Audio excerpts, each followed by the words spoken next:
Magandang araw sa ating lahat at muli ay welcome po sa ating pag-aaral ngayon. Pero bago po tayo mag-aaral, sana po ay suportahan niyo po ang aking channel, paki-subscribe, paki-like, and share sa aking mga video. Now, let's proceed to our topic. Our topic is about probability. What is probability? So, probability, the likelihood that an event will happen, measures how likely it is that an event or outcome will occur. It can be described using certain, most likely, likely, unlikely, and impossible. So that is probability. We will probe how the event will happen by using the certain, most likely, likely, unlikely, and impossible. To prove the event how it will happen, we will use the probability scale. So ito po ang probability scale. So ito po ang ating halimbawa. Yung umpisa 0, sa dulo is 1, din sa gitna is 1/2. So ano po ang ibig sabihin ng scale na ito? So 0, it means impossible. Impossible means the event cannot happen. So impossible po ang ating probability kung ang event ay hindi po mangyayari. Halimbawa po, mayroon pong number na 1 up to 10. And what is the probability of picking number 0? So the probability is impossible because there is no 0 on the number. So that is impossible. Next is certain. So what is this certain? Certain means the event must happen. So ibig sabihin, mangyayari talaga. Next is likely, yung kalahati. Halimbawa, kapag nasa kalahati ay likely po ang kanyang probability. So likely means that event has 50-50 chance to happen. In number 1 to 10, what is the probability of picking 5? So that is likely kasi po nasa kalahati. Another example of likely is what is the probability of having rain tomorrow? So the probability is likely or 50-50 chance. 50% will rain or 50% chance no rain. So that is likely. Kasi po, dalawa lang po ating pagpipilian, maaring uulan at maaring hindi. Kung ganun po naman, dalawa lang po ang ating pagpipilian, so the probability is likely. Next is unlikely. Kung mayroon po, ngunit hindi po umabot ng kalahati, unlikely po ang tawag. Means the event will happen but less than 50% chance. Halimbawa, dito 1 up to 4 or 0.1 to 0.4, that is unlikely. Kasi po yung 1/2 is 0.5. Next is most likely. Kung more than 1/2 at hindi pa po naging certain ay tawag po na most likely. So yan po. Most likely means the event will more than 50-50 chance to happen. So more than 1/2 but not certain. That is the probability scale. When we probe an event, we will use this impossible kung wala, likely kung nasa kalahati, certain kung lahat, unlikely kung less than 1/2, at most likely kung more than 1/2. So example, alphabet cards are placed in a bag. There are 2 cards with letter M, 3 cards letter A, 4 cards letter T, and 1 card letter H. So mayroon pong mga letter na nasa loob ng bag. So mayroon po tayong mga question. So number 1, what is the total number of possible outcomes? Number 2, what is the probability of picking a card with number 1, letter M.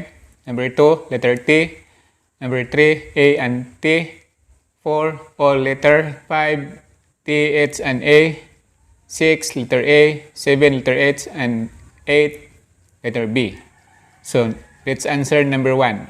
What is the total number of possible outcomes? So, we'll add all the cards. So, that is a possible outcome. So, 2 plus 3 plus 4 plus 1 is 10. So we have 10 possible outcome, meaning if you pick the letters, you pick up to 10 times. So that is a possible outcome.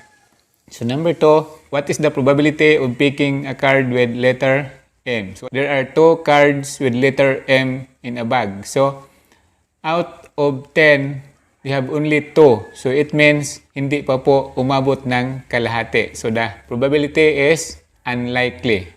Number 2, letter T. What is the probability of picking a card with letter T? So meron lang po tayong 4 na T.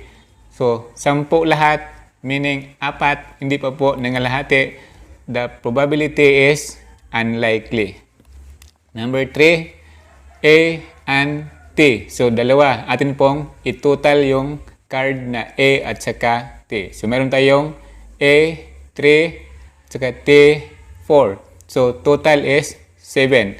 Meaning, more than half. So, ang kanya pong probability is most likely. Then, all letters. So, what is the probability of picking all cards? So, meaning 10. So, the probability is certain, meaning lahat. Number 5, T, H, and A. T is 4, H is 1, 5, A is 3, so we have 8. So the probability of picking card with letter T, H, and A is most likely kasi po more than 1/2. 8 po lahat. Then the total possible outcome is 10. So more than 1/2. So the probability is most likely. So letter A. Number 6, letter A. So we have only 3 cards with letter A. So the probability is unlikely. Number 7, letter H. We have only 1. So the probability is unlikely. Letter B. Since there is no letter B on a cards, so the probability of picking letter B is impossible. So ganun po. Kasi po walang letter B. So impossible ang kanyang probability. So, ganun po ang pagkuha ng probability. Sana po ay inyong naintindihan. So, we'll give you another example. Look at the spinner and answer the question that follow. So, the spinner we have math, history, English, science, math, and science. So, the question is, what is the probability of the spinner stepping on A, history, B, Filipino, C, math and science, D, all subjects, and E, history and math. So, letter A. What is the probability of spinner stepping on history? So, the probability is unlikely. Kasi po, 6 po yan lahat, tapos isa lang po yung history. Kaya, ang kanya pong probability is unlikely. Letter B. What is the probability of the spinner stepping on Filipino? So, the probability is impossible. Kasi po, wala pong subject na Pilipino. So, ibig sabihin, impossible that it will stop in Filipino kung wala namang Pilipino. Kaya, ang kanyang probability is impossible. Letter C, what is the probability of the spinner stopping on math and science? Since we have 2 maths and 2 science, so the total is 4. Then, we have 6, so more than 1/2. So, the probability is most likely. Letter D, what is the probability of the spinner stopping on all subjects? So, ibig sabihin lahat. So, the probability is certain.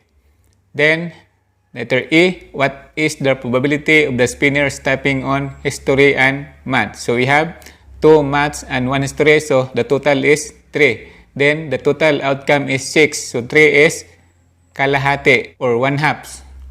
So, the probability is likely. So, ganun lang po kasimple ang pagkuha ng probability. So, meron po tayong iba pang example para atin pong lubusang maintindihan itong probability. Ito po. What is the probability of the spinner landed on the colored region? So, number 1. So, we have 3 parts. So, 1 part have color and 2 parts have no color. So, what is the probability of the spinner landed on the color?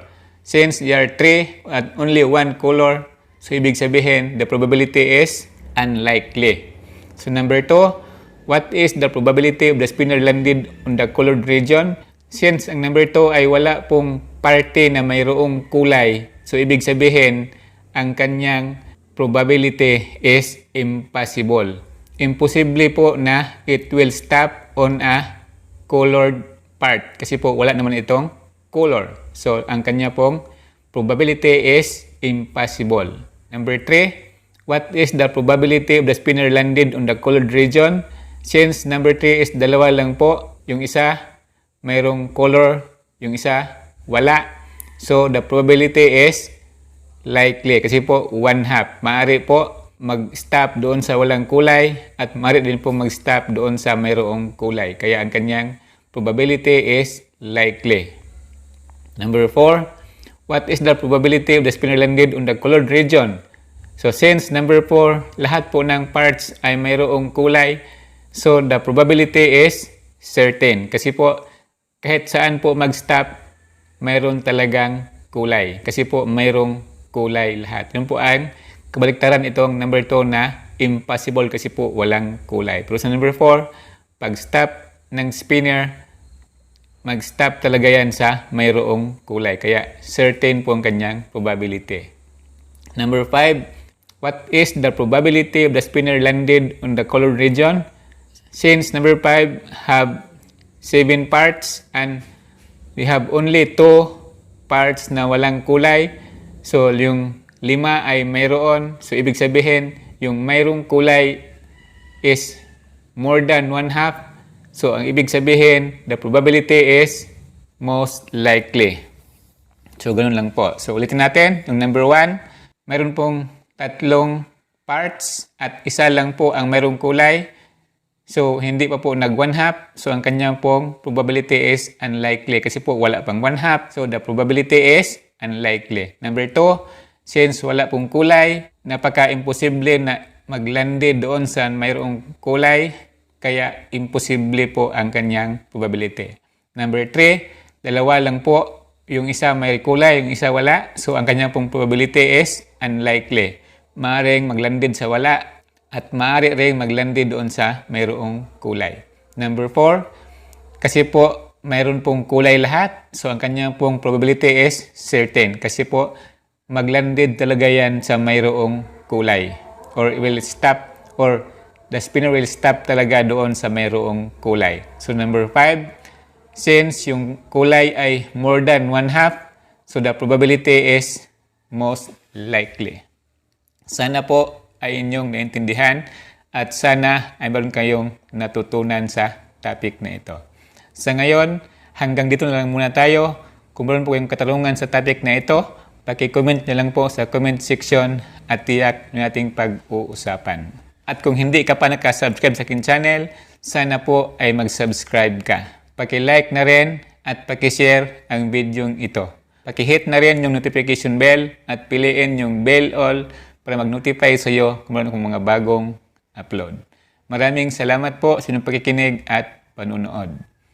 Good luck, God bless, and to God be the glory.